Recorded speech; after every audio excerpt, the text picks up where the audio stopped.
So we'll start the meeting. First on the agenda is roll call. Let the record show that all three selectmen are present. Ken and I are in the room and Amy is online. And with that, we'll go to the Pledge of Allegiance.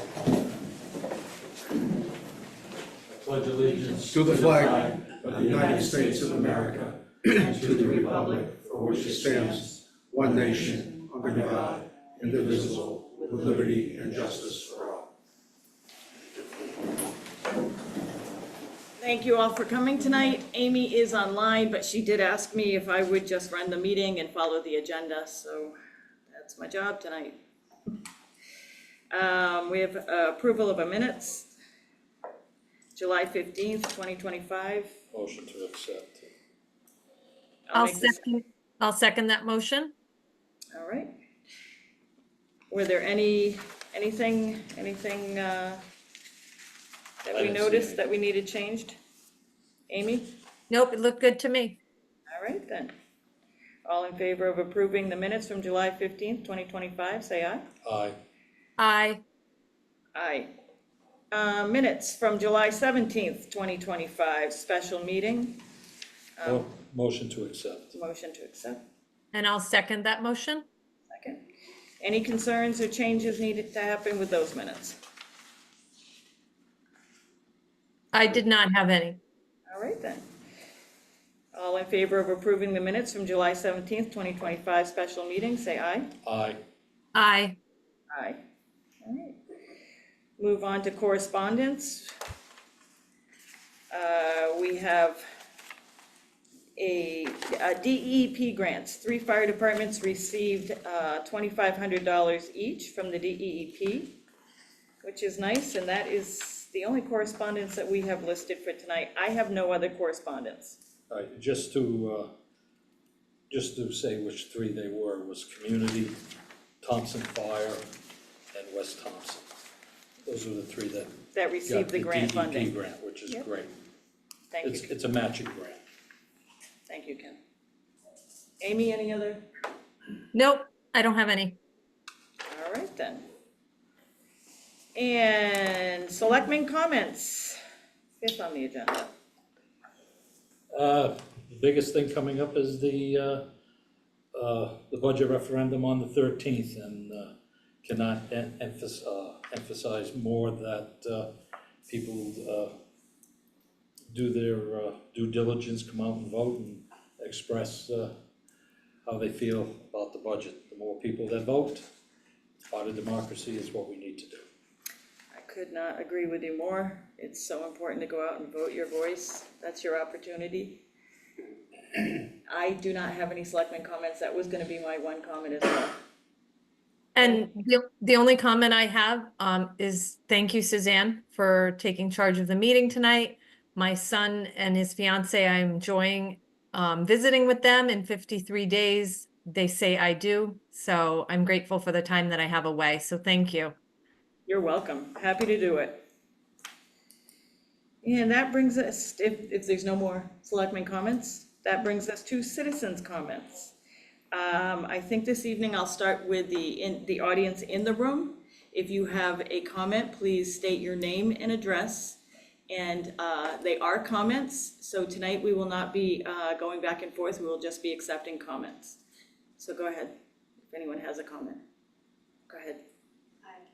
Go ahead. Okay. Noah Salucia, 36 Pompeo Road, homeowner. Here on the agenda later is the petition for the town to become interveners in the CTEC Solar Siting Council. So the declaratory ruling has taken place. The town has an opportunity to safeguard its public safety, roads, decommissioning, and so this is the right of the municipality. So the application to intervene is in the municipality's best interest, and that gives you a seat at the table, something that the town wasn't privy to in the initial application, and so this is an opportunity to make sure that this 30-year project both gets built with safety, maintained with safety, and meets the standards of the town as set forth on December 17th letter to the Siting Council in 2024. Thank you. Anyone else? Mr. O'Brien. Wayne O'Brien, 1 Wayne Fabian Road. I was at the Board of Finance meeting and stuff, and, you know, I think it's pretty much a done deal that you guys are gonna go up $100 on the transfer. It's probably well overdue. I mean, it may be the wrong time to do it, but that's fine. But now, another question. You're doing a fire district? You're gonna take it out and say, okay, now here you're gonna pay an extra fee on your, besides our taxes. So are we doing a la carte now? That is my question, because Rob did the whole big spiel at the meeting about how we all gotta come together and we can't do this a la carte. We have to support everybody, all the road work, all this, everything else. And the next thing you know, you're picking things out, and you put it on to the taxpayer, but you're still leaving the funding where it is. So my question to you is, if you're gonna do a la carte, does that mean everybody who's never used the school or doesn't use the school anymore can just say, I don't wanna pay for it no more? Or I don't pay for the fire department, or I don't, you know, I mean, we're all in this together, and I don't believe going a la carte is the way to do it. I think we need to turn around and come together as a whole town and stop this thought of, let's rip this out of the tax thing and they can pay extra here, and they can pay extra here.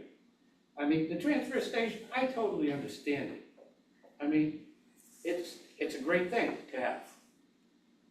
But I mean, I don't wanna see this going down the road of a la carte. If you're gonna do a la carte, then give us options to turn around and say, hey, I don't wanna pay 2/3 of my taxes to that school.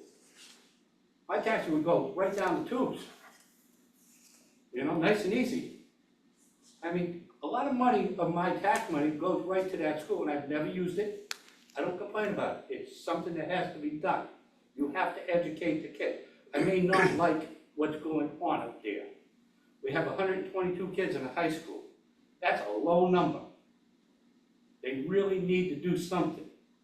And it's up to the job of the Board of Finance, the Board of Selectmen, and the Board of Ed to come up with a plan that actually helps the people. I mean, Woodstock made a deal with Killingly. They're only paying $14,000 a year for their student. There was a woman at the Board of Finance meeting. She's got 3 kids in the school. 2 of them are in preschool. One's a 3-year-old. I'm not sure what kind of, are we educating or are we just babysitting that person at that point in time, a 3-year-old? I mean, it doesn't make sense to me, but this is how it's set up right now. Thank you. Thank you. Anyone else in the room? Go ahead. Hi, my name is Ron Ameling, 196 Hill Road. I'm a member of the Transfer Station Advisory Committee, and I just wanted to point out that I was a little bit disappointed when they changed the hours of the transfer station. I understand due to the budget reasons, but the committee was not consulted as to what they thought, you know, and it's kind of a loosely organized committee, but to have it kind of suddenly foisted on the town without at least consulting or asking for a meeting for that transfer station advisory committee. Just wanted to put that out there, that could have been maybe a helpful conversation. I don't know if it would have changed anything, but it would have at least gone through the paces of, you know, using the committee that's in place in the town and getting some feedback. Because I'm not only on the committee, but I also use the transfer station. Just going down there that last Saturday before Saturdays became unavailable, the poor guys who worked down there, their ears were getting talked off by literally everyone who came by to throw a bottle away or a bag of trash. So I just want to put that out there, that the committee is available, and I know it's kind of loosely organized, but it would have been nice to at least had some sort of, even if it was kind of, you know, just to appease people, at least say, hey, we met with the Transfer Station Advisory Committee versus just, hey, new hours of this. So just wanted to put that out there. Thank you, I appreciate your comments. Anyone else in the room? Thank you. Rainey Moore, 130 Pompeo Road, North Groveland. Thank you for the opportunity to give a couple of citizens' comments this evening. A couple of weeks ago, Thompson lost a real community hero with the passing of Elmer Preston. Elmer was a 30-year plus employee of the town of Thompson, knew everyone in town who ever used the transfer station. He was the lead person there. But in addition to that, and I guess I'm speaking as the Veterans Officer for the town of Thompson, in addition to everyone loving Elmer Preston and his family, Elmer was a very dedicated war veteran. As you know, he received the Veteran of the Month Award last November. And that was because of his extraordinary service, not only when he served in East and West Germany in 1963 to 1965, but also when he came home, he joined the Veterans of Foreign War, and he's been a 55-year member of the local VFW club and a 40-plus year member of the American Legion. He was Mr. Military, Mr. Veteran in Thompson as far as I'm concerned, and as far as I think a lot of people in this community are concerned. Where I'm going with this is that as the Veterans Officer for the town, I've begun to initiate what I would like to see Thompson do to honor permanently Elmer Preston.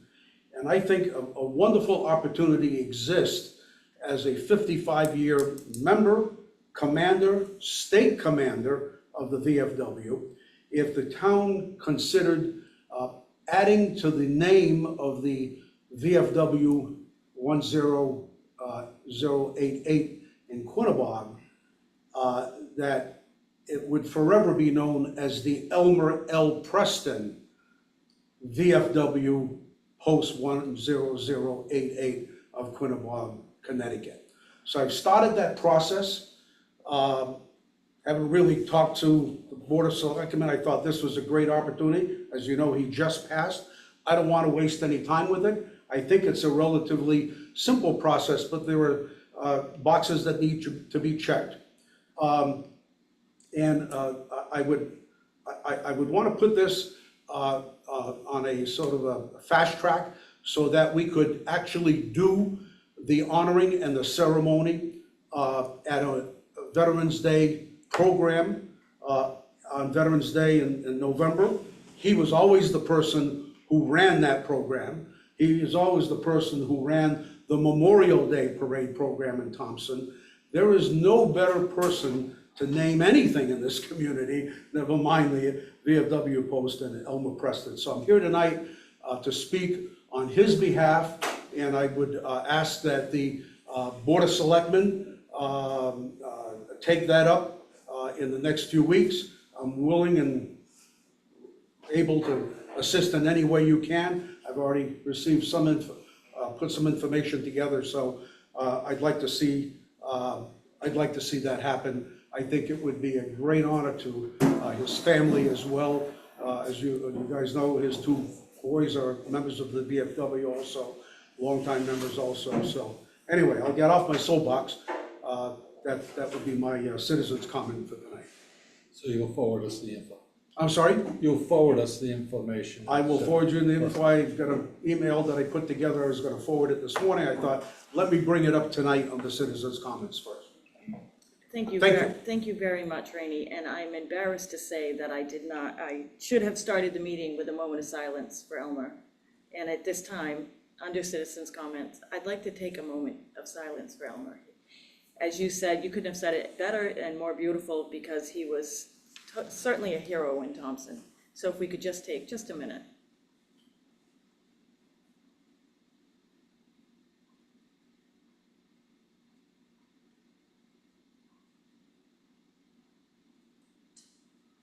Thank you.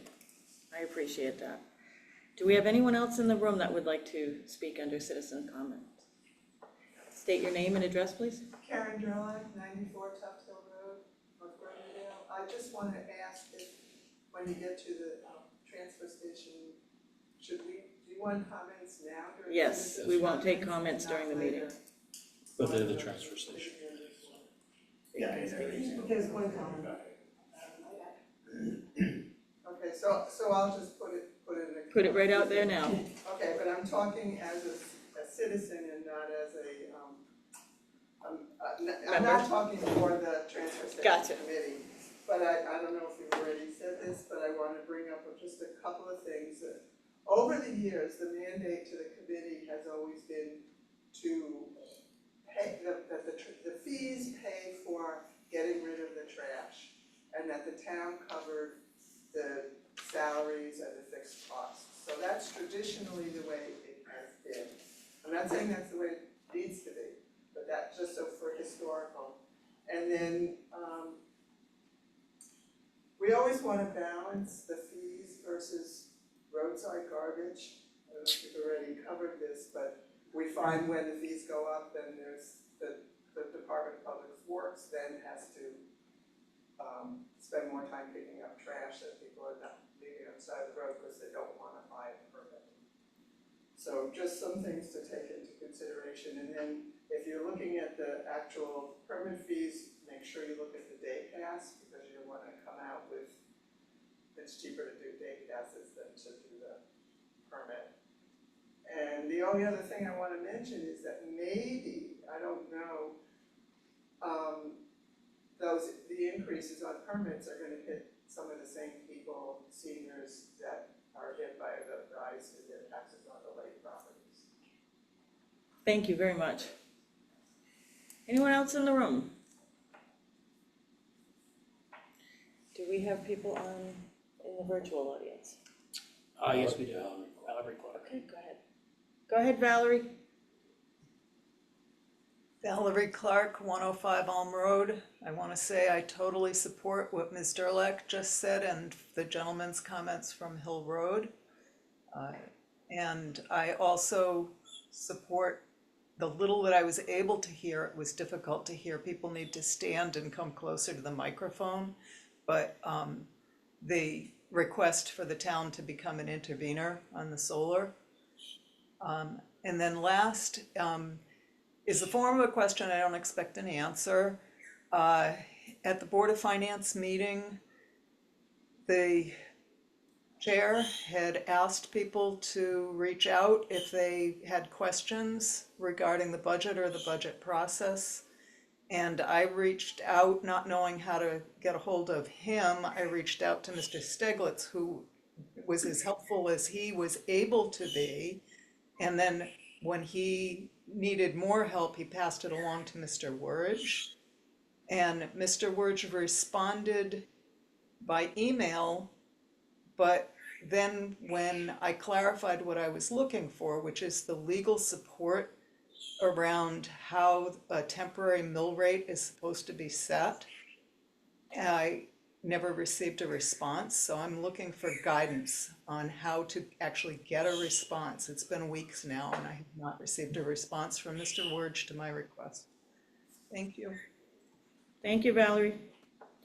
Is there anyone else in the virtual audience that would like an opportunity to speak? And I'm sorry if my back is to you. I do not see anybody else. No one else?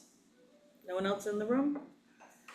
All right, then, we will move on to our Veteran of the Month, 2025, All right, thank you, August. Suzanne. And Rainey is gonna take care of that, or is gonna present that for us. Thank Good, you. good, on behalf of the Board of Selectmen. Yes. Okay, sure. I guess I'm going tonight from one community hero in Elmer Preston to another community hero, our Veteran of the Month for the month of August 2025, Richard Dick Majersic. I'm just going to read a little bit of his bio because I know a lot of you may not have had the opportunity to read the press release that was put out to the Thompson Villager. It's been on WINY Facebook, on the Thompson Facebook page, an ad in the Shopper's Guide, out in bright lights on the front of the town hall, on the bulletin board there, Richard Majersic, Veteran of the Month, and that'll be there for the entire month of August. So I just want to read a couple of important things, because we have another real community hero in our midst tonight. If you've read the story, you know what I'm talking about. If you haven't, I'm going to give you an opportunity to listen a little bit. Vietnam War veteran Sergeant E5 Richard Dick Majerzik enlisted in the United States Army in July 1967 and received his honorable discharge on April 17, 1970. During his 3-year term serving his country, Sergeant Majerzik accomplished with honor and distinction a very wide variety of assignments and deployments, ranging from the very extremely dangerous and horrific jungles of Vietnam to the more mundane Fort Lee, Virginia, teaching at the Memorial Quartermaster School for the United States Army. Sergeant Majerzik completed his basic training at Fort Jackson, South Carolina. He was then assigned to Fort Lee, Virginia for his advanced training in grave registration before he was deployed to begin his tour of duty in Vietnam. Upon his arrival in Vietnam, he was assigned to a grave registration point in An Khê, where he performed recovery and identification of his heroic fellow fallen soldiers.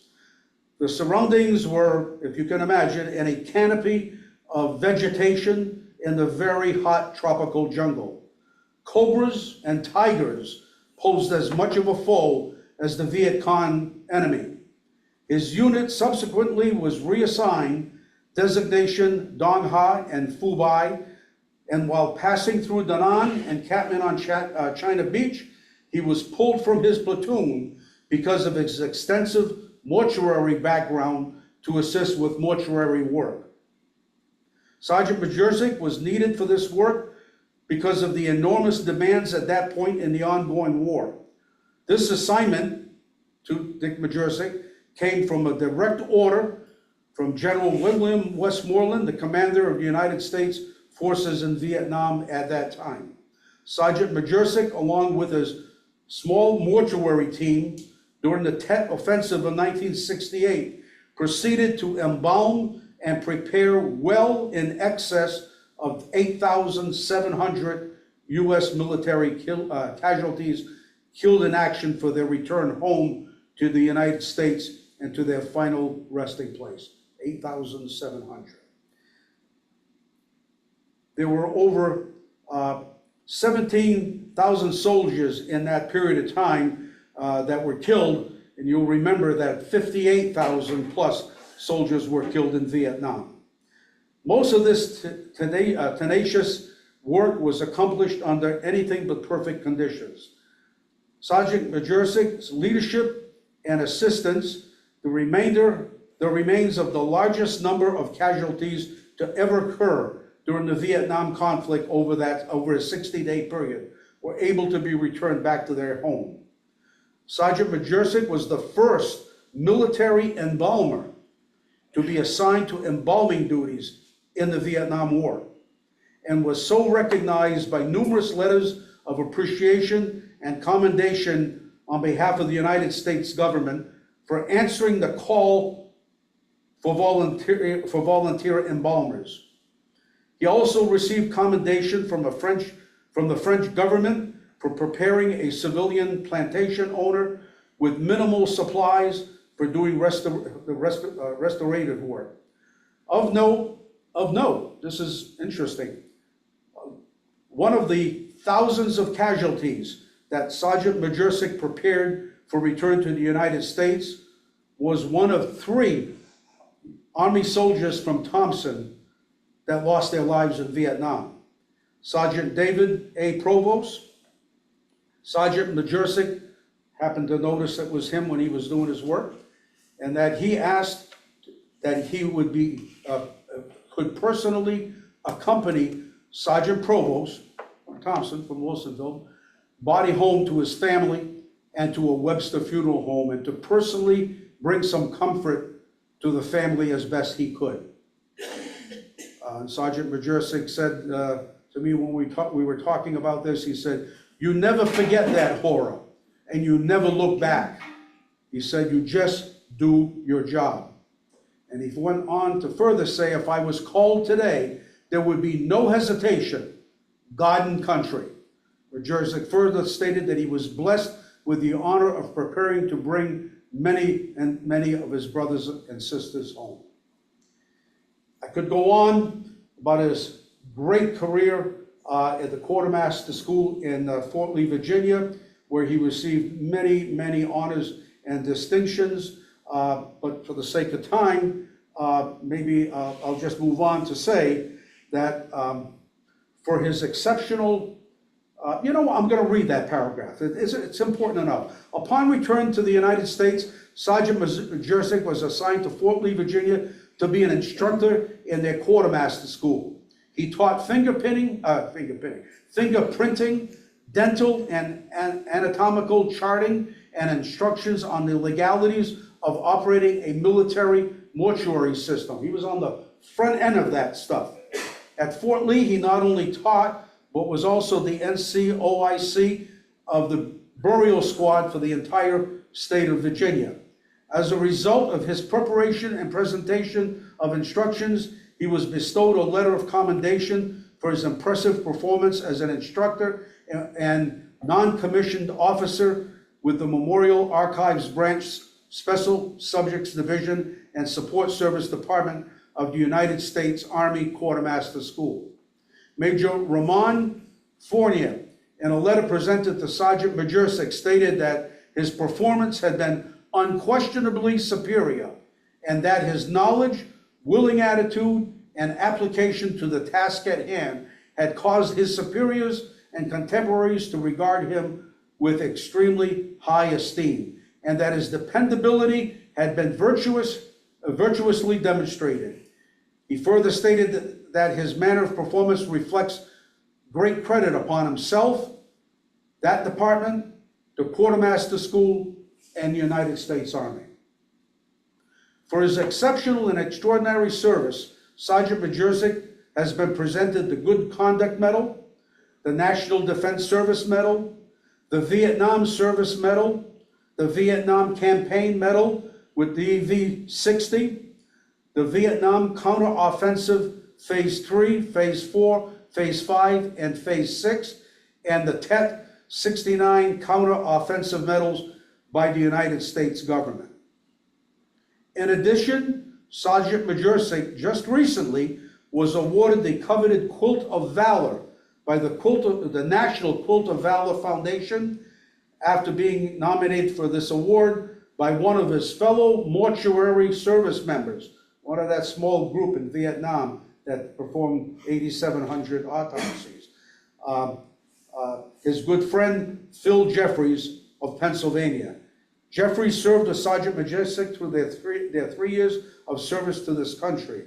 Jeffries stated that he nominated Majerzik for this award because of his calmness in terrifying situations in Vietnam and his professionalism throughout his time in service. What a career. In addition to that, I'm not going to read it all, but I've got another page and a half of all of Dick's accomplishments here when he got out of the service, from the time he graduated school, St. Anthony's Grammar School in Dudley, through Bartlett High School in 1965, and then attended the New England Institute of Funeral Directors and Embalming in Boston. That's why he was chosen by Major Westmoreland, Colonel Westmoreland, to do that duty. Dick is, the list goes on, but he's been a member of more clubs, more organizations than anybody that I've ever known. From past president of the Webster Exchange Club, past Venerable Sons of Italy, past Grand Knight of the Knights of Columbus, life member of NRA, VFW Webster, life member of the Auburn Elks Club, NRA certified, a member of the Danielson Veterans Coffee House, a member of the Webster Police Association, Webster Deputy Moderator, Webster School Committee, Webster Board of Health, past president of the Worcester County Rehab and board member of Tri-Valley Elders Association, and I'll stop it there. Obviously, a lot of Massachusetts stuff because Dick's business for 55 years was owning and operating Shaw Majersic Funeral Home just over the line from Thompson in Webster, Mass. And Dick just recently sold that business to our own Rob Fournier here in Thompson, but I suspect you still keep an eye on it. Yeah, you do, I'm sure. And Dick's hobbies are, one of his great hobbies, you don't hear about this often, but he and his partner Deborah own a show, and they show Clydesdale horses competing in driving competition, collecting horse-drawn carriages. An Italian cook from an Italian family, travel, all that good stuff. Right now, for a long, how many years that you reside on Pompeo Road? At Pompeo Road, about 20, Yeah, so 23, 24. So for a quarter of a century, We've been there forever. the family has been there for 1918. 1918, 107 years. So he resides on Pompeo Road in his beautiful farmhouse, along with his partner Deborah and their cherished Clydesdale. So it gives me a tremendous pleasure on behalf of the Board of Selectmen and Amy as first selectman, who would normally do this if she were here. Dick, if you want to come up, and I'm going to present you with a plaque from the town of Thompson, and then the Board of Selectmen will take some pictures and go from there.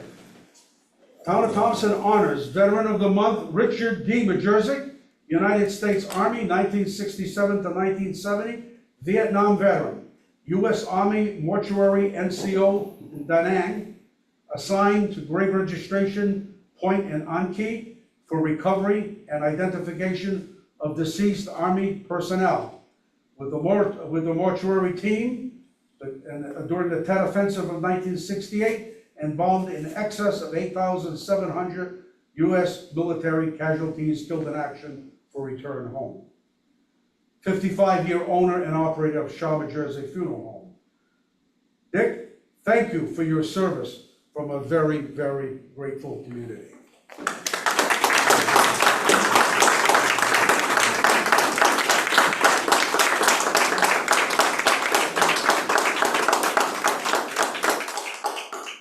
Maybe we can get the other, we usually get the Board of Selectmen here and maybe your family will take a few pictures. Why don't we Right in front of the flag? Absolutely. It's a pleasure to be in your company, sir. Thank you. Thank you very much. Thank you, sir. And all that you have done for people. And your- Yeah, Sergeant Provost, David Provost was everybody that we grew up with him. Yes. Yeah. Let's take one with just the selectmen, and then we'd like to take Okay. one with the family. Sure.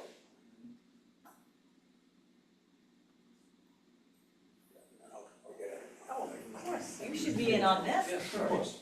This is the one you want.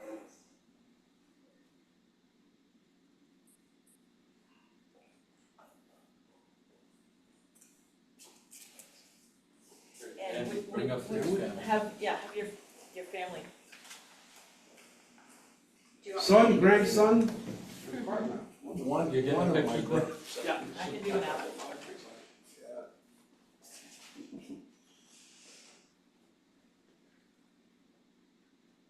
so that's what an army or a military hero looks like. Just a regular person in the community, but you never know. Thank you Can I again. say something, Of course, please? please. You know, he's too kind. You're all too kind. What I did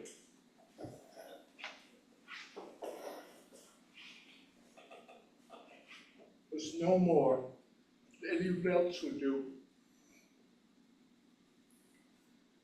I feel that you picked me out, but everyone else in the military, it all works together, no matter what you do. I apologize for this, but it's right here all the time. And, boy, some people think I'm a tough guy. I'm the biggest softy in the world, okay? And so the point I'm making is I don't totally deserve this. I think every veteran in North Rosendale, Thompson, they share it with me. I thank you.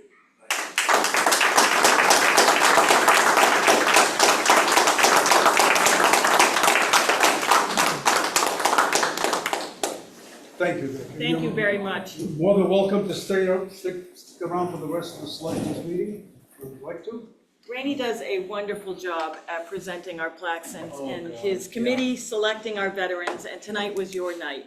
And if I know Rainey, he's gonna select every veteran in the town of Thompson, and he's gonna continue. And this is a model program for the rest of the state, and other towns are starting to look at what Rainey is doing. And I appreciate what you do. This is the highlight of my selectmen meetings, the first meeting of the month, and I've missed the last couple, so thank you so much. Thank you. And thank you for everything that you've done and everything that you continue to do. Thank you. You're very kind. Thank you. Small token of the town's appreciation Exactly. for what you have done, Thank you. Thank you. as all our other veterans have as well. We're gonna leave now so you folks can fight. So we can what? They're still fighting. No, no. Not when I'm running the meeting. No, thank you, okay? Thank you.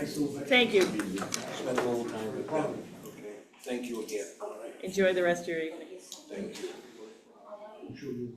And thank you, Amy. Thank you, Mr. Majercik. Thank you for your service. Yeah. All right.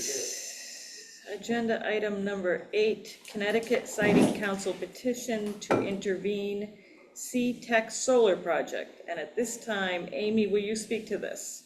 Yes, absolutely. So Noah Salucia, I hope I didn't butcher your name, had come to me. She lives across the street from Mrs. Menard, across from the person who's going to be the most impacted by this project.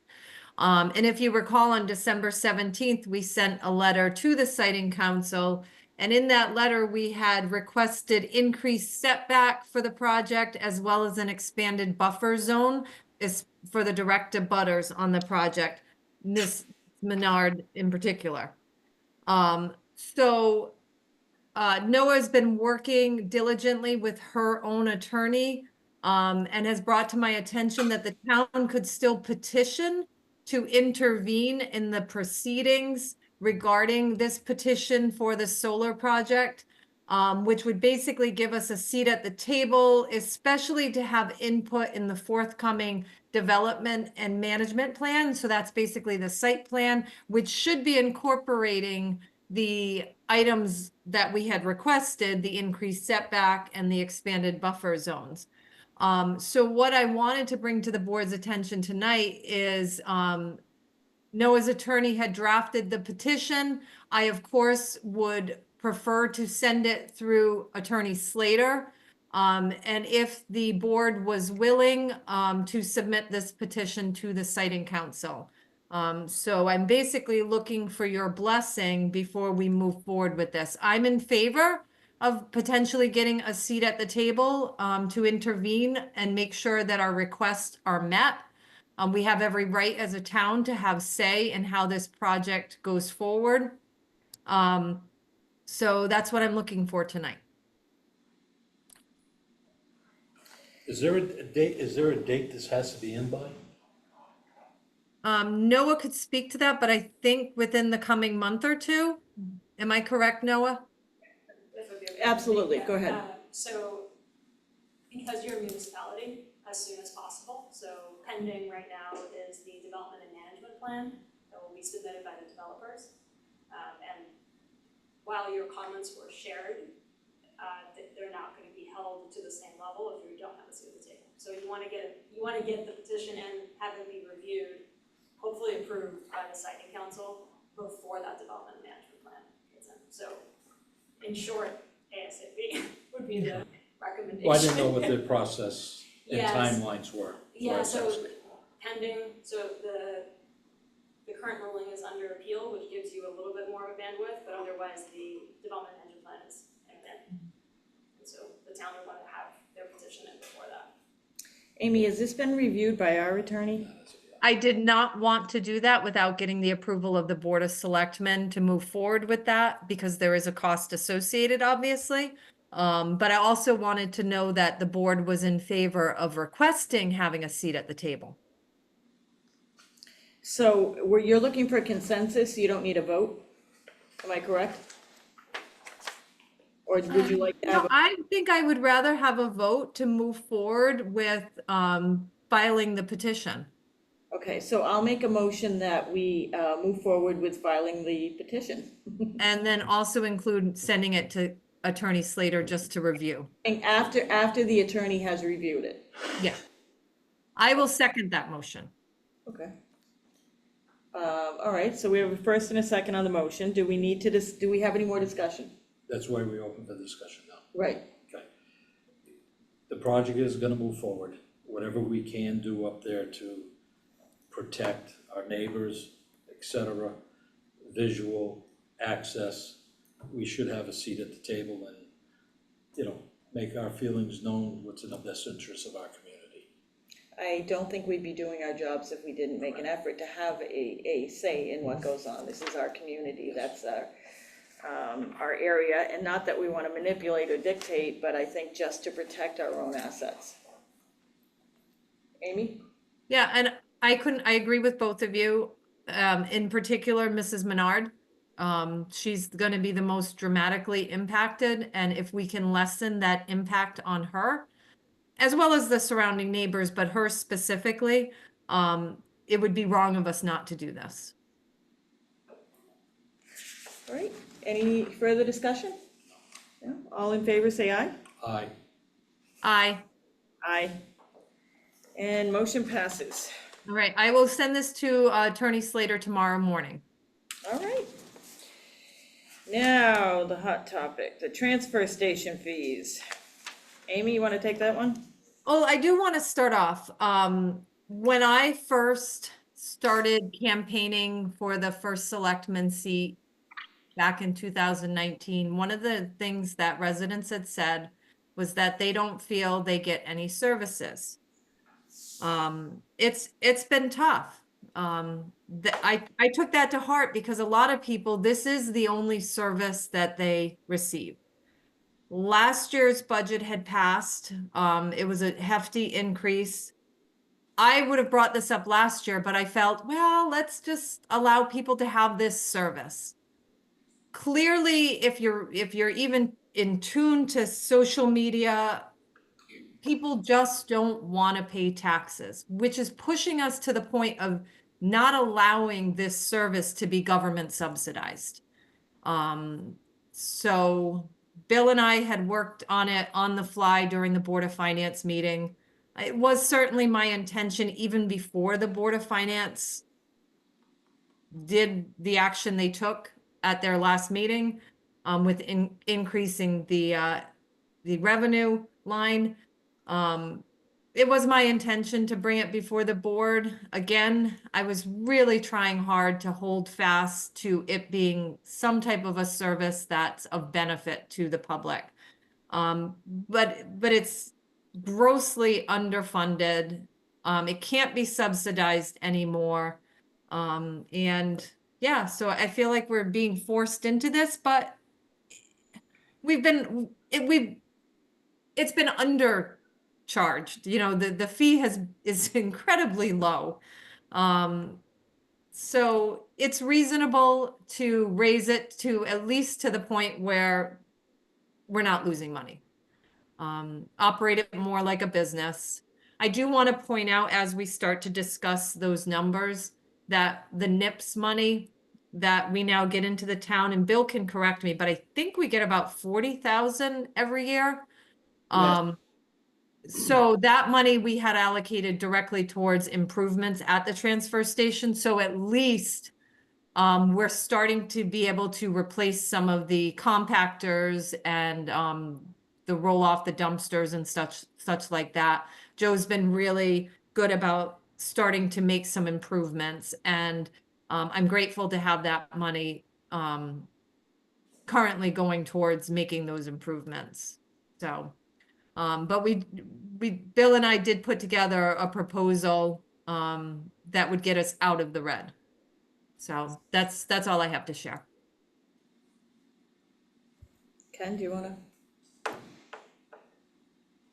I've got some comments I'd like to hear from the transfer station committee with their You wanna hear thoughts. from them? Yeah, Sure. Sure. Would someone from the transfer committee, would you like to speak? Sure, I have a quick comment again, Ron Oh, Ameling from. excuse me, sorry. The online audience has asked if Yeah, if move folks on. in the room could just stand closer to the microphone. Thank you. Sure, I'm Ron Ameling, 196 Hill Road, and on the Transfer Station Advisory Committee. And when we met back in January, we had talked about this a little bit because we knew this was kind of coming. And, you know, frankly, when you compare the cost of the transfer station pass to what private trash collection costs, you know, one of the reasons when we moved to Thompson, we switched from private collection to the transfer station was that private collection went from about 120 per quarter to about 160 per quarter, and it certainly is not slated to go down from there. So even if the transfer station fees are raised, even significantly perhaps, it's still, you know, comparing to private trash pickup service, it's still quite a savings to people who need to get rid of their trash. So I don't know as though that would be a barrier to people still participating in the transfer station pass system, and so that the transfer station can stay solvent and stay open, so. Thank you. Anybody else from the transfer station committee? Feelings? It's okay, it's okay. I mean, I No, made some no. comments earlier. That's Yeah, I okay. mean, you can elaborate further if you'd like. You just Karen- gotta come up, that's all, Karen. Karen Durlock, 94 Tuft Hill Road. You gotta speak to the You microphone. speak Speak to softly. the, I do? He says I'm allowed now. Just that the last time that I think it's prior to Ron, but we recommended a higher rate than that we have now.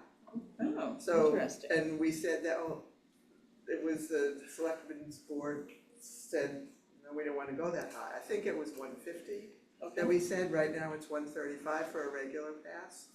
So I don't think we have a problem raising it, it's just take into consideration how much you raise it, how it's gonna impact roadside garbage, and how it's gonna impact the same people that are seeing their taxes go up. I mean, I don't have the numbers for how many people are in what category. I know seniors are going up every year. And so maybe, I had asked Amy to check and see whether the ordinance said that the senior had to be half. But we've had this discussion over decades that do seniors really generate less garbage? They're home all day. So, you know, where do we, as the senior numbers go up, do we still have that kind of a break? I don't know, these are questions that come up over and over again. So I didn't see what the proposal was for your, When you had, And in January, you met in January? we met in January and we said, usually meet in August, and so we were gonna discuss Which it then company? before This the is August. renewals, right, I know, but we didn't have that meeting because of the budget failures, and we said, well, let's see what happens.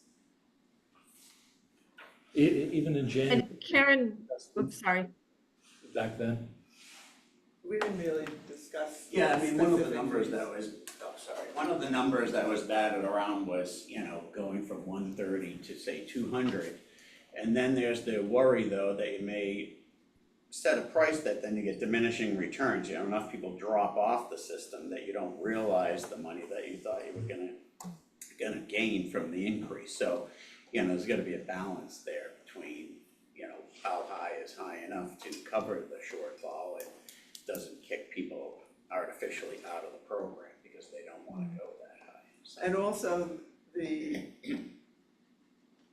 the problem that some people then will start taking their neighbor's trash or their relatives' trash. I mean, we've had that so that you have less permits because people are pooling their trash. Community trash. Yeah, Yeah, and you see that on Facebook periodically, people will offer dump runs and I haven't seen it in the Thompson pages, but some of the surrounding towns, for a fee, they'll take your trash to their transfer station on their pass type of thing. I mean, there's no way to really measure that, unless you weigh everything and scrutinize every drop off, but, but there was consensus at that transfer station advisory committee that something, the price needed to go up to start covering those costs.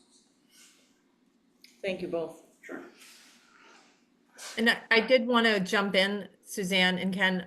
Karen had asked about the ordinance, and I did review the ordinance. I also included it in the packet that Marie had sent you guys. There was no indication that I could find that it said that seniors had to be half price. Not even reduced rate. There was no indication about that at all.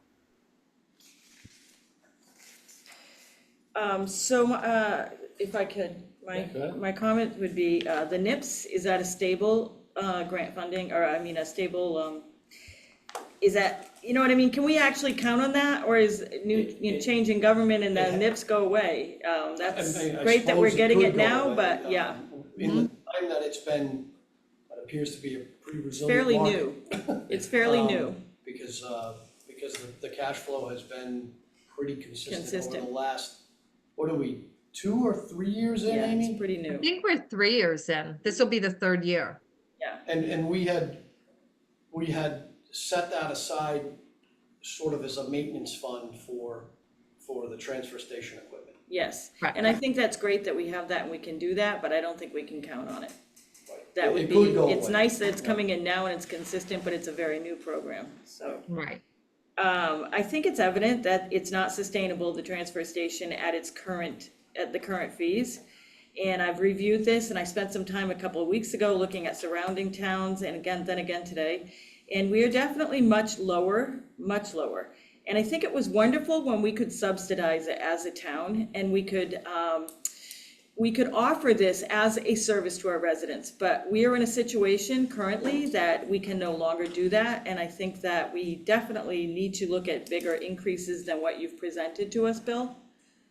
Because although it might sustain it, it doesn't give us any safety net. That's my concern, and I appreciate the effort that you put into this, but I would recommend that when we go up even higher than this. And I see one of, 235 was what you were recommending for a regular annual permit.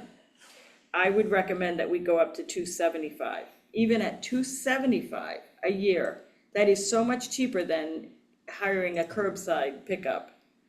But it gives us a little bit of cushion, wiggle room for any unforeseen things that go on at the transfer station or just to break even. That's just one I would recommend. I would recommend that we go up a little bit on each one, personally. That is So, oops, I was gonna say.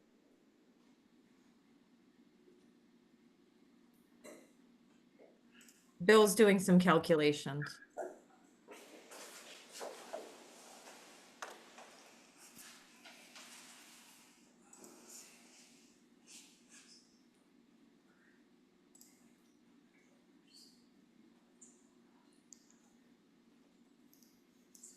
Sorry for the awkward silence, guys. But it No, takes it's a moment. not a problem, Bill.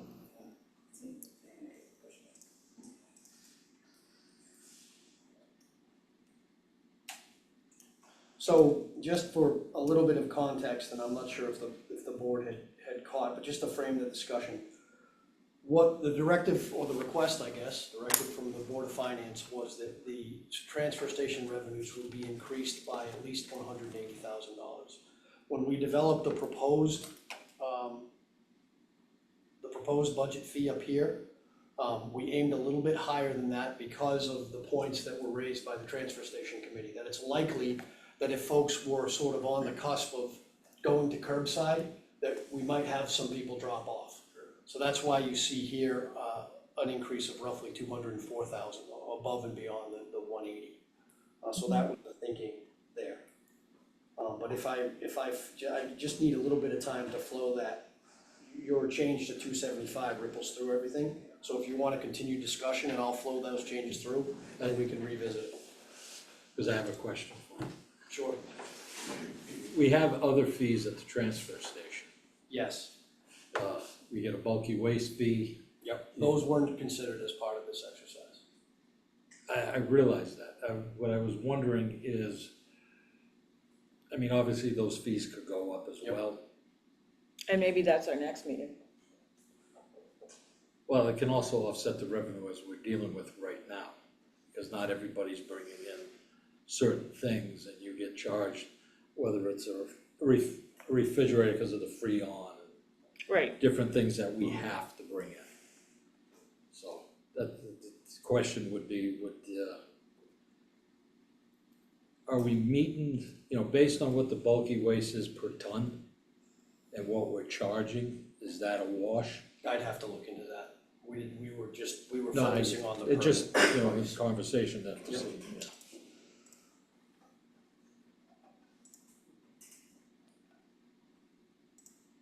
And I will say I've advocated in the past to keep the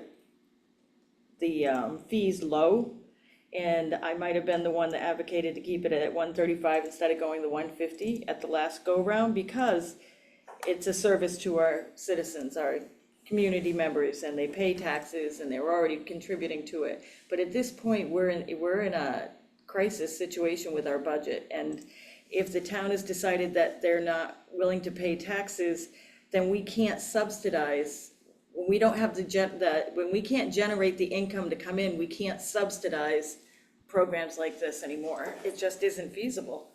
So our alternative is to either raise the fees to more of a market rate or to close the station, and I don't think that's something anyone wants.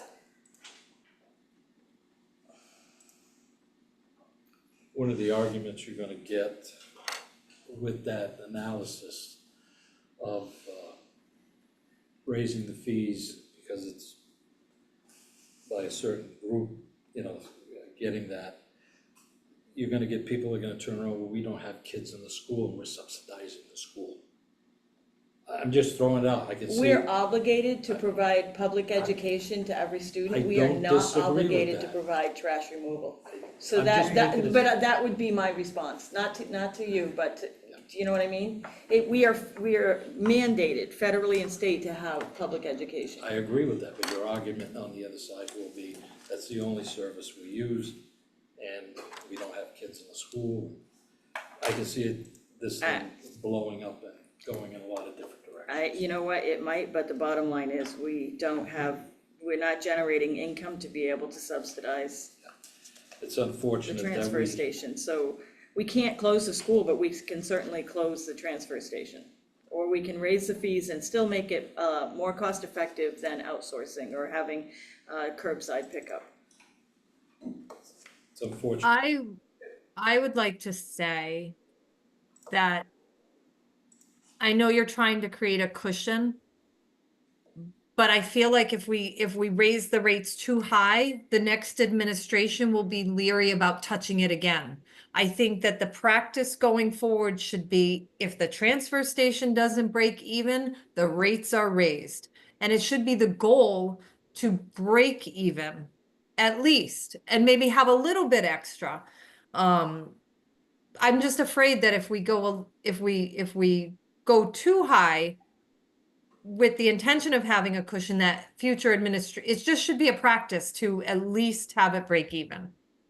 But that's just my opinion. That's part of my point with raising it to the 275 is for the longevity, for the 2 years foreseeing the future is we don't know how much the electric bill is gonna go up or how much the different fees associated with. At least at 275, it will sustain itself for 2 years or 3 years, whatever the next. But we don't want to get into that again, because that's the rabbit hole we fell down on. It fell down through. We haven't raised the rates for like 4 years. Because it was always, we kept putting it off, we kept putting it off. It should just be the practice every year to evaluate, and if it's in the red, you make some changes, and it's automatic. But that's, because it is still a government service. No matter what, it's a government service that we're providing. It's not a business. I'm only one of 3, so if the consensus is that we don't want to go as high as I'm suggesting, then that's fine. I'm just stating my opinion. Right. I mean, the only other thing to consider is what if there was no senior discount? You can't call Casella Waste and say, oh, I'm a senior, do I get a discount? What is the age on the senior discount? 65. 65. I don't think is it 65 or 62? 65. Does anyone from the committee know, the commission? 65? I sold those stickers for 20 years. Oh, you would know, okay, It's that's right, you 65. would know, 65. I was getting a lot of different, Suzanne, if I might, yes. moving from the current budgeted fee to the first option there, the proposed budgeted fee, moves the discount from roughly 48% to about 28% on the seniors. Seniors, So okay. it cuts the discount in about half. It's still a pretty significant discount, but it does lessen it. Because I believe it was Karen's comments are absolutely true. If you look at the sheet, this top section here are the youngsters, if you will. And those, that's about 1,100 permits, and these are our seniors, and it's about 850 permits. So it's almost 50-50 at this point, and our demographic trends continue to push us in that direction. Can I just throw out a couple of other points? Sure. Just come up to the mic. If you considered closing the transfer station, just remember that there are fixed costs that still having that facility there that the town is gonna have to pay for, like the water monitoring. So there are things, you know, it's not gonna be a wash. And the other thing that you said, maybe some of the other fees should go up. Department of Public Works is constantly monitoring where they can get the best price for recycles and stuff, but that market is crazy. And so you can't always predict that stuff.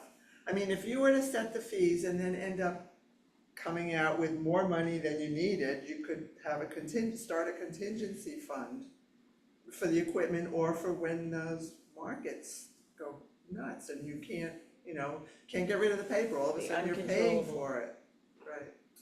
So, I don't know where you should set the fees, but what you don't want is for people to think you're making money there. And that's not my goal. I will point out that the water monitoring, Karen is correct, but the water monitoring is not associated with the transfer station. It's associated with the capped landfill. And that's part of our stewardship permit. So she's right, it's included in the transfer station budget, but it's not associated with the transfer station. So, Thank you. yeah. So where do we want to go from here? The unfortunate part is we've been reluctant to raise the rates for the last several years in general, to bring it more into market. And our reluctance to do so is now putting our program and burden onto the, A big hike. a big hike all at once, and trying to put this down is gonna cause some havoc.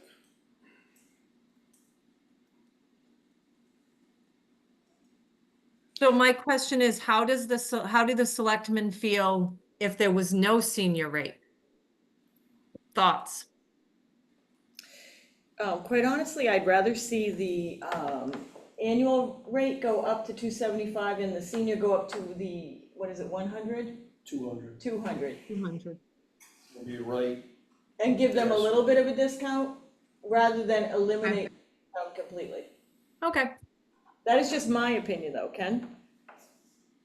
Well, if you're going up to the 275, you're going above and what the Board of Finance asked for increased in revenues, and It's not the Board of Finance's decision, No, and I I was said what actually they- really not happy that they put us in this position. Because now we're forced to not have time to think about it or, review this. We're forced to make a decision.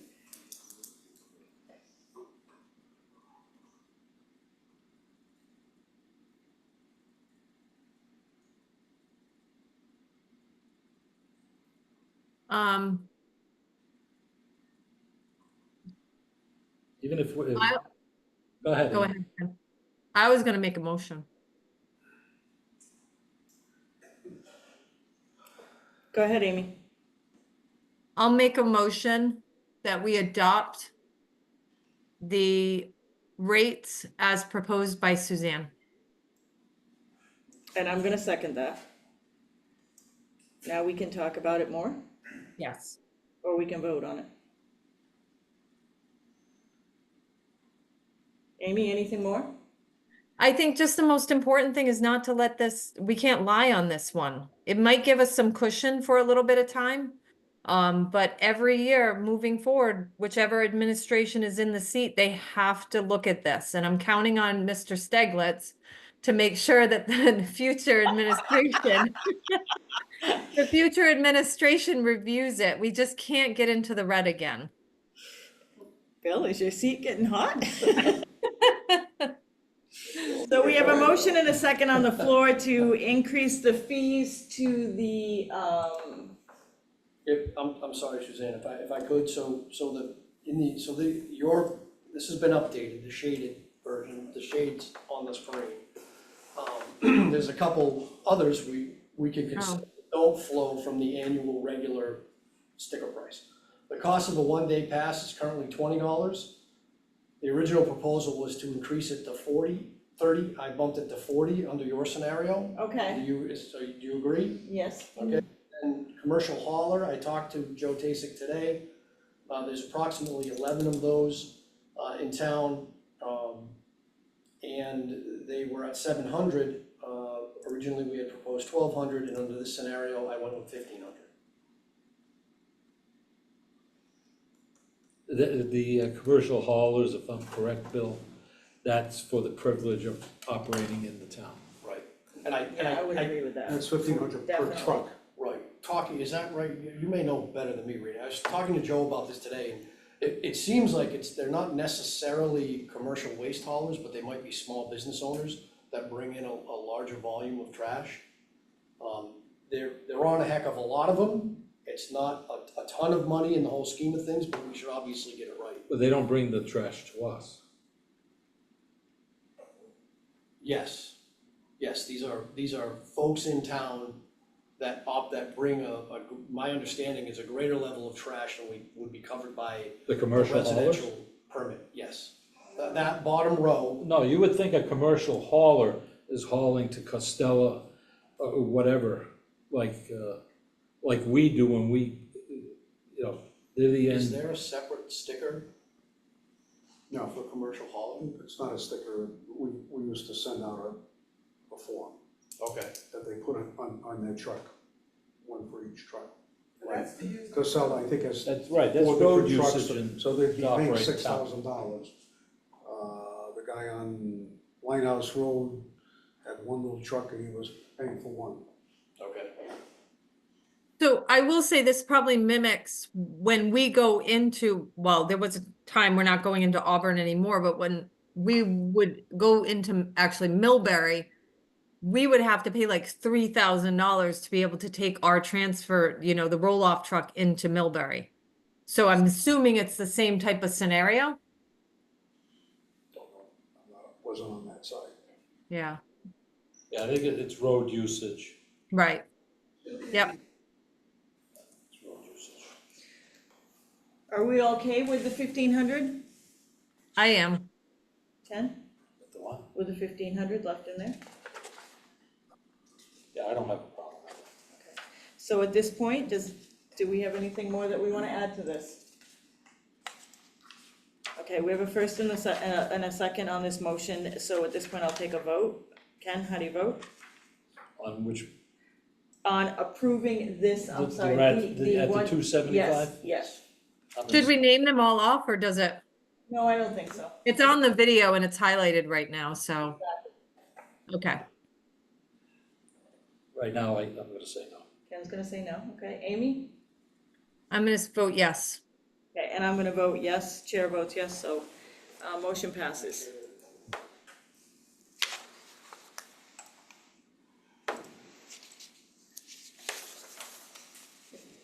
Next on the agenda, private road inspection. Annual private road inspection, July 2025. Amy, do you wanna Yeah, discuss? So this is a practice that had been in place and it's just taken some years to flush out. Back in 2012, I think it was under the Grow administration, a private roads maintenance, limited private roads winter maintenance policy was put in place. And within that document, it was required that the Public Works Director before July 31st inspect all of the private roads, which Joe has since done. The crazy thing about that policy, though, is there's really no procedure as far as, well, how do you identify this to the private? There's no entity that oversees. It's not like there's an HOA that's overseeing the private roads currently. So I really just wanted to get this on the record, and I think what I'll do is I'll send it to Laureen, if she didn't already get a copy, because I think it should be connected to the minutes of the meeting, where it lays out Joe's inspection of all the private roads. It's sort of it's a faulty policy because it really, there's nobody to really report the roads to. Unless we were to send out a letter to each and every homeowner on a particular road. But certain roads like Bros Landing, you'll see, needs some serious work on the lower level of it. And then I think Center Street and Lakeview had some issues that Joe thought should be addressed. And this is all to protect our own town equipment when we're doing the limited winter maintenance. So I'm sharing it with the board tonight. All right, Thank you. okay, thank you. And I lost my agenda. The resignations. Oh, yes, resignations. So we have several resignations tonight. Why don't we do them all with one vote? That's what I'm thinking. I was just thinking the same thing. Okay, so Charlene Langlois from Mizrac, George T. O'Neill from Inland Wetlands Commission, Sandra O'Neill from Zoning Board of Appeals, Jason St. Ange from Planning and Zoning Commission alternate, and Mira Platt. Oh, that's actually, oh yeah, sorry, that's a position. Library clerk, yes. Yeah. So that's an actual job. Yes. I'll make that motion that we accept the resignations from the individuals I just mentioned. With a thank you and regret. With a thank you and a regret. Thank you. I'll second that motion. Okay. Did you want to say anything about, we have some really good people here that have, Charlene and Nizrak was there for quite a while and's done a lot. George O'Neill, if I remember correctly, was the chair for a while of Inland's Wetlands, very knowledgeable. yeah, Sandra O'Neill, just anybody that's worked on any of our boards and commissions, definitely thank you for your time. They're moving to Florida. They bought a house in the Villages in Florida, the O'Neills. yes. All right, then if no one else has anything to say, then, all in favor, say aye. Aye. Aye. Aye. Motion passes. And we have a couple of appointments. And this one is, okay, so we have, do you want to do all three of these at once, or do we? Well, you can explain, we can do them all at once, Well, let's go. Brian Lafredo de Mizrac as an alternate. And do we have his term? Well, we did this, there is one in here that we missed, by the way. A resignation? Yeah, we can do it after. It was Let me get it. Kirby Kunis. No, he's the chairman, I think. Okay, so on Brian Lafredo's appointment, I do not see an expiration date, so he can never They're resign. indefinite. They're indefinite, okay, so, I'll make a motion that we appoint Brian Lafredo to Mizrac for an indefinite term As an alternate. as an alternate, thank you. I'll second the motion.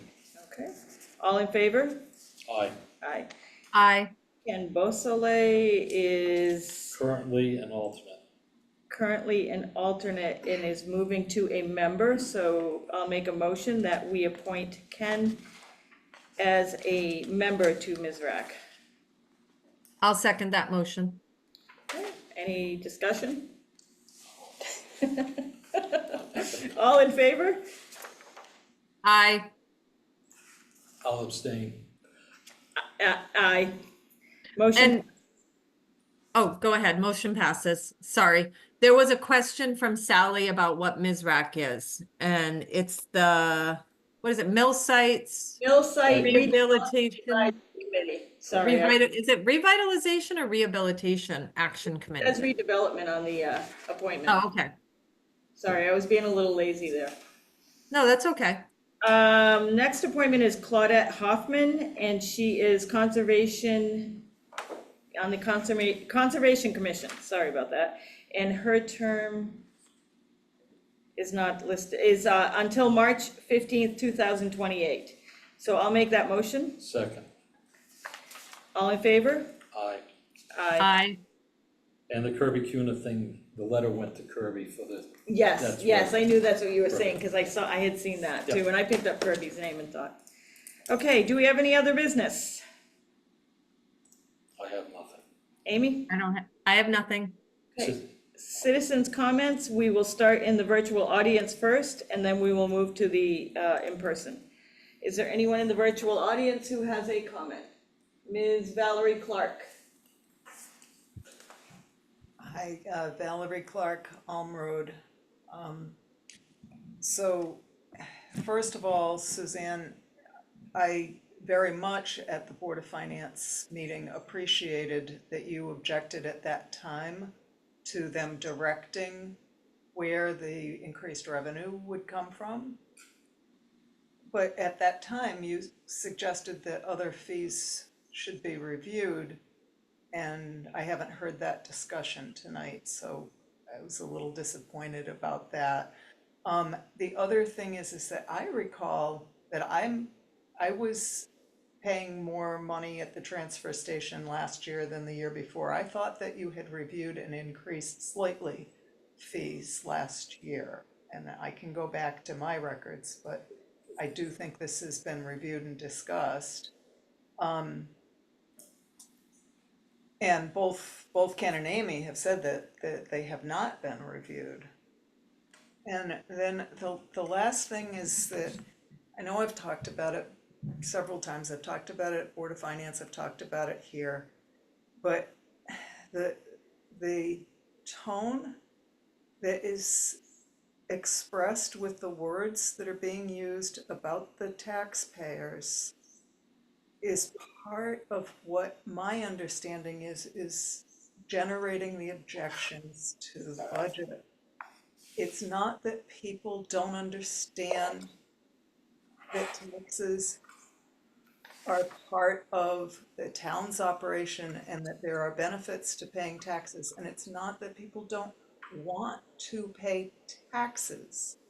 It's that they want to be heard and understood, and they want their tax dollars to be directed in an economical way.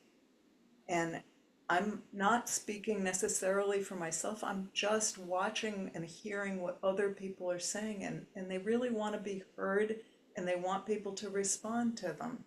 And my experience that I expressed at the beginning of the meeting, where the chair says he's going to answer questions and then doesn't respond when you reach out separately outside of the meeting, those types of reactions are what generate the negativity that we're experiencing. And it's just frustrating to hear. And tonight, both Amy and Suzanne, you both said that people don't want to pay taxes. I don't think that that's what they're expressing, and I'm here because I'm the only one that seems to be able to say that. Thank you. Thank you very much, Valerie. Is there anyone else in the virtual audience? Do we have any other hands up? No? Anyone in the room? Go ahead. You gotta come up though. Yeah, Okay. you gotta shout, Karen Durant, 94 Chapel Road. shout. I would like it if you could, if not part of the ordinance, set a policy so that when you're trying to justify the rate increase on the transfer station permits, that there is some assurance that if there's excess, it goes to improve the transfer station and not go into the general fund. I think you wanna make it really clear that this is not a money-making operation. Thank you. I like that idea. Can I just say, I really like that idea. That's an excellent idea. Yeah. Go ahead. Yeah, Noah Socia, I just appreciated the. Name and address. Noah Socia, 36 Pompeo Road. I just appreciated the conversation and having the opportunity to hear you and have the support for moving forward and having Thompson have a seat at the table at the siting council. I also wanted to just share personally from a business perspective, I don't totally understand what the commercial hauler permit is, but thinking as a business, from my perspective and running a business, I have write-offs, but as a citizen, I don't necessarily in the same way. And so increasing costs for a business, to me, there's other benefits to business owners, especially small business owners, to be able to write off those kinds of costs that might then offset other costs. It's just a thought, but I appreciate the considerations and thoughtfulness in this meeting. Thank you so much. Is there anyone else in the room? Go ahead. Hi, Ron Ameling, 196 Hill Road. Unrelated to all of this, just at the beginning you mentioned that we got 3 grants, but I was curious as to what those were for, just so if we had some good news. Or non-argument. It's always good when you get free money. Do we have anyone else in the room that would like to speak? Go ahead, Mr. O'Brien. Wayne O'Brien, 108 Fabian Road. I've been to a few of the Board of Finance meetings, and Bill informed everybody that the transfer station cost about $135,000 a year for the last several years. That's what it cost, that it didn't generate. That's what you said. It was between there and 200. But it was 135 is what you said at the meeting, several times, so. Anyway, now, you just did this, I think you're gonna generate somewhere around $300,000. So now you have now made it a revenue-making thing. I don't know why, but that's up to you guys, that's gonna be on you guys. You guys have decided you wanna make revenue out of the trash thing. And people, I think Ken's gonna be right, they're gonna get mad. And like you said, so what, okay? Maybe you didn't say so what, but that's the kind of attitude it was. I think you're gonna cause more problems by doing what you did. I think you should have stayed with your original plan, which was the Board of Finance had decided that they wanted to go up $180,000. Now, I don't think it was the Board of Finance place to put it there. I think it was your job to do that from last January till now and have it all figured out long before this happened. Because now I think you're going to cause more problems. And you'll see trash on the street. And you're gonna have people out collecting it. And that's gonna be a problem. It's gonna cost the town money and the revenue's gonna go down. I think he's gonna be right. The revenue's gonna go down, trash is gonna be on the street, you're gonna be out picking it up. Now what are you gonna do?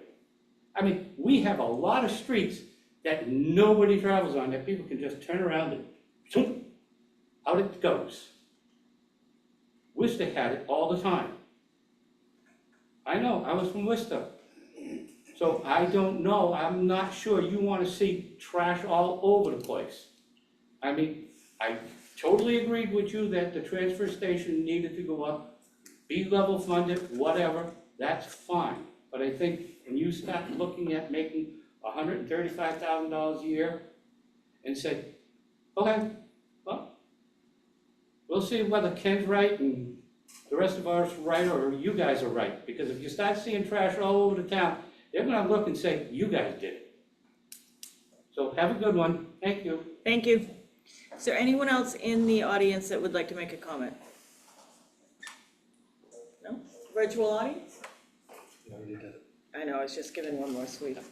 All right, then we will move on to tax refunds. And what did I do with the tax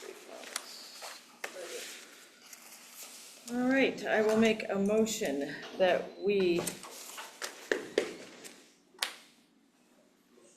Want me to read it?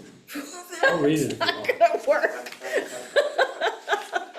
All right, I'll make a motion, Wow. that we refund the following. CCAP Auto Lease Limited, $164.84. Joseph Baker, $112.44. The rest of them are all for Joseph Baker. $5.62, $8.15, $86.58, $5.20, $5.20, for a grand total of $388.03. And I'll second that. All in favor? Aye. Aye. Aye. And that is our tax refunds. Ken? Motion to adjourn. Amy? Second. All right. Vote to motion to adjourn. It's uncontested. Aye. Aye. Meeting is adjourned. Thank you very much. Take care. Thanks.